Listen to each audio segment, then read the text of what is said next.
जय श्रीमन नारायण। मैं आलोक बैरागी आपके सामने आज प्रस्तुत हूँ लेकर के ज्योतिष अंक में एक नए टॉपिक पर। आजकल लोगों के बहुत सारे मेरे पास कॉल आते हैं और बहुत सारे कुंडलियाँ भी मैं देखता हूँ। तो वो उनके कुंडली में यह देखने को प्राप्त होता है कि कोई जातक राहु या केतु से पीड़ित है, क्योंकि ये दो ग्रह ऐसे हैं जो कि पीड़ा ज़्यादा देते हैं। आपके कुंडली के षष्टम, अष्टम एवं द्वादश भाव में अगर बैठ गए हैं तो निश्चय ही आपके जीवन को तहस नहस करके रखते हैं। तो इस इन दोनों ग्रहों को शांत करने के लिए या ठीक से रखने के लिए हमें उपाय पूछते हैं हमसे। सरल और अच्छा और बहुत ही सरल उपाय मैं आपको आज बता रहा हूँ, जो कि निश्चय ही आपको जान करके प्रसन्नता भी होगी और करने पर उसका आपको तर तीव्र लाभ भी प्राप्त होगा। मतलब आप मुश्किल से हफ्ते 2 हफ्ते ये उपाय आप करके देखेंगे तो आपको बहुत ही कारगर सिद्ध होगा और आपको आश्चर्यजनक लाभ होगा। लेकिन इसके लिए आपको पता होना चाहिए कि आपकी कुंडली में राहु खराब हैं या केतु खराब हैं। उनकी स्थिति पता होनी चाहिए कि आपके कुंडली में राहु अच्छा फल दे रहे हैं या बुरा फल दे रहे हैं, तो उसके अकॉर्डिंग ही ये उपाय आपको करना है।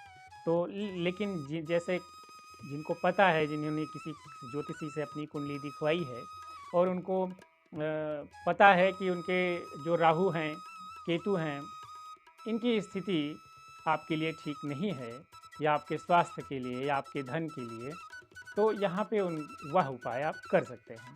तो आज को मैं आपको बहुत ही सरल, जैसे मान लीजिए आपकी कुंडली में अष्टम जो हाउस होता है, अष्टम घर जो होता है, वो मृत्यु का घर माना जाता है तो बहुत सारे और भी अच्छी चीज़ों का, परंतु वह बुरा घर ही माना जाता है और वह मृत्यु का भी विशेषकर घर माना जाता है। वो रहस्य विद्या का भी घर है। वो आपके क्या कहते हैं, एफर्ट, आपके जो कॉन्फिडेंस लेवल, उन सबको भी वो दिखाता है। लेकिन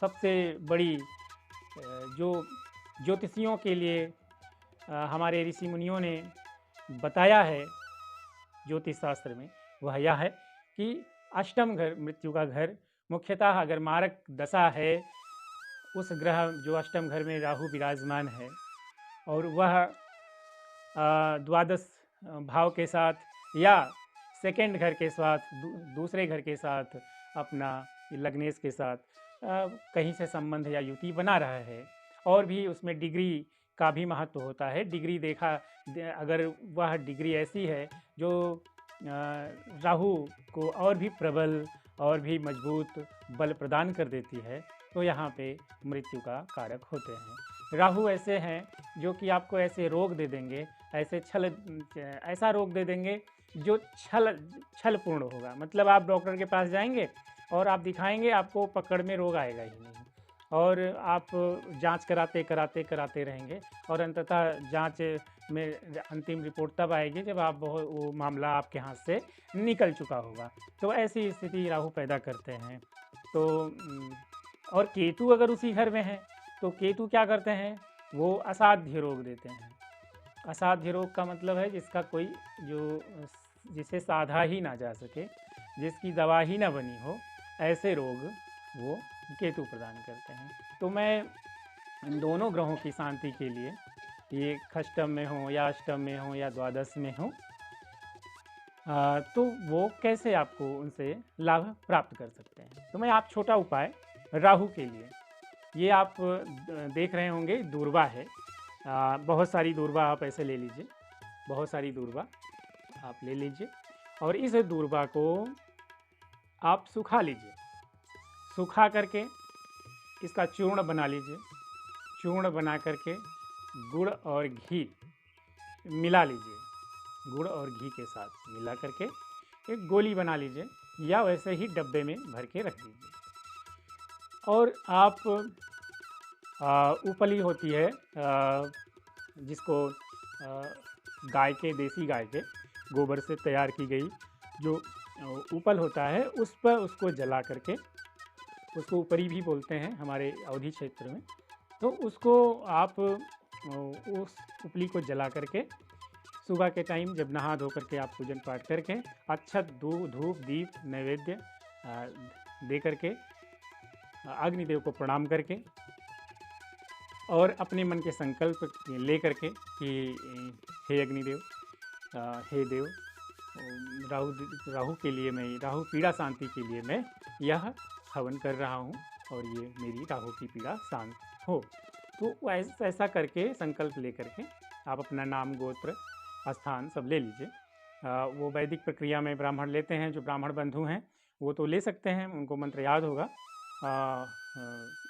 लेकिन जिनको मंत्र नहीं याद है, ओम विष्णु विष्णु रद्द ब्राह्मणो, ये मान लीजिए उनको नहीं पता है, तो वो सीधा ऐसे सरल भाषा में है कि वो अपना नाम लें, अपना गोत्र लें और स्थान दिन ले करके वो कहें कि हम इस पीड़ा की शांति के लिए यह उपाय कर रहे हैं। और फिर आप ये जो देख रहे हैं दूर्वा, इसे दूब बोलते हैं, नीचे ज़मीन में कहीं भी आपको देखने को मिल जाएगी। इसको गाय या जानवर बहुत चाव से खाते हैं। आप इसको सुखा लीजिए, सुखा करके जैसा मैंने बताया कि घी और गुड़ मिला के उसकी एक छोटी छोटी गोलियां बना लीजिए, या वैसे ही डब्बे में मिला के रख दीजिए और आप हवन करिए। तो कम से कम 18 बार आप ओम रांग राहवे नमः, ओम रांग राहवे नमः, ओम रांग राहवे नमः, ओम रांग राहवे नमः। रांग नहीं बोलना है, ओम रांग राहवे नमः बोलना है, इतना आपको ध्यान रहे। और इससे प्रतिदिन आप करिए। हम आपको विश्वास दिलाते हैं, जो भी इस राहु की पीड़ा से ग्रसित होगा, जो राहु की वजह से दी गई बीमारी में परेशान होगा, वह उसको उपचार मिल जाएगा, उसको रास्ता मिल जाएगा और उसके स्वास्थ्य में लाभ होना शुरू हो जाएगा। मात्र 1 हफ्ते के अंदर ही आपको प्रभाव दिखना चालू हो जाएगा। होता नियम यह है, कम से कम 40 से 42 दिन आप करें तो इसका पूर्ण लाभ लेने के लिए। तो हमने आपको आज यह बताया कि राहु की पीड़ा शांति के लिए इसको कैसे उपयोग कर सकते हैं।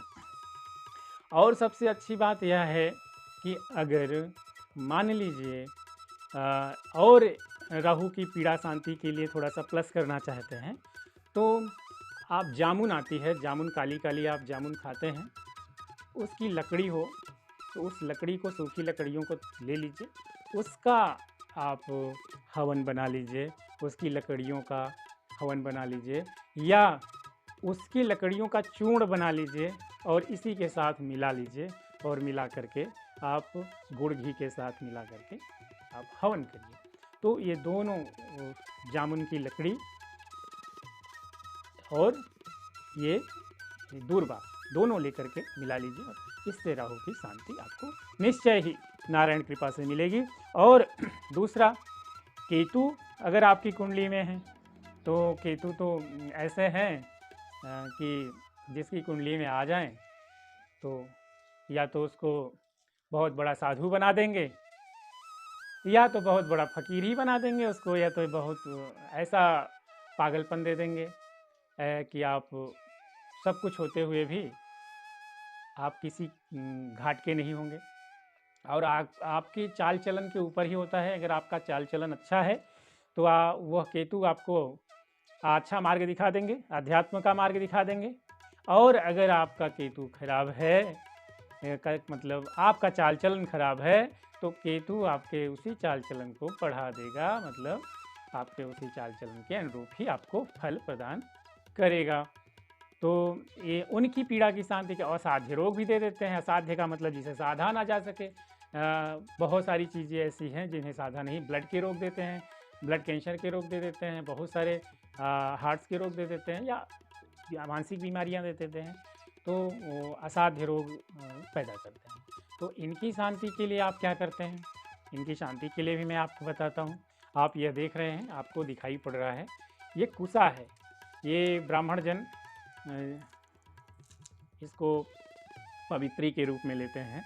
इससे इसकी कहानी है, कुसा कैसे तैयार हुई, इसको पवित्र माना क्यों गया, क्योंकि कुसा पर अमृत की बूंदें पड़ी थी, इसलिए यह अमरवेल भी है। और पवित्र करने में इसको पवित्र मतलब पवित्रता में इसका उपयोग किया जाता है कि ये अमृत तुल्य है। इससे छुआ हुआ जल जहाँ गिरेगा या इससे छुआ हुआ जल आप ग्रहण करते हैं तो पवित्र माना जाता है। यहाँ तक यह माना जाता है कि अगर ग्रहण काल है तो ग्रहण काल में जल नहीं पीना चाहिए। जैसे कोई अशुद्ध हो जाता है, सारे जल अशुद्ध हो जाते हैं, तो अगर कुसा पहले से आपने एक बाल्टी में पानी भर कर रख दिया है, उसमें कुसा आपने डाल दिया है, इसी कुसा को डाल दिया है, तो उस जल को आप ग्रहण काल में भी पी सकते हैं, कोई समस्या नहीं होती है। तो ये हमारे कहने का तात्पर्य कि यह केतु के लिए प्रयोग किया जाता है। अगर केतु आपकी कुंडली में भारी हैं तो लीजिए, इसको सुखा लीजिए, सुखा के इनका कूट लीजिए, कूट करके चूर्ण बना लीजिए। चूर्ण बना के गुड़ और घी मिला करके इनको मिला करके आप बढ़िया गोली बना लीजिए। गोली बना करके आप उसी प्रकार हवन करना है जैसा मैंने आपको, आम की लकड़ी हो या उपल हो, गाय का गोबर की उपली बनाई जाती है, उसको आप जला करके आप बना लीजिए।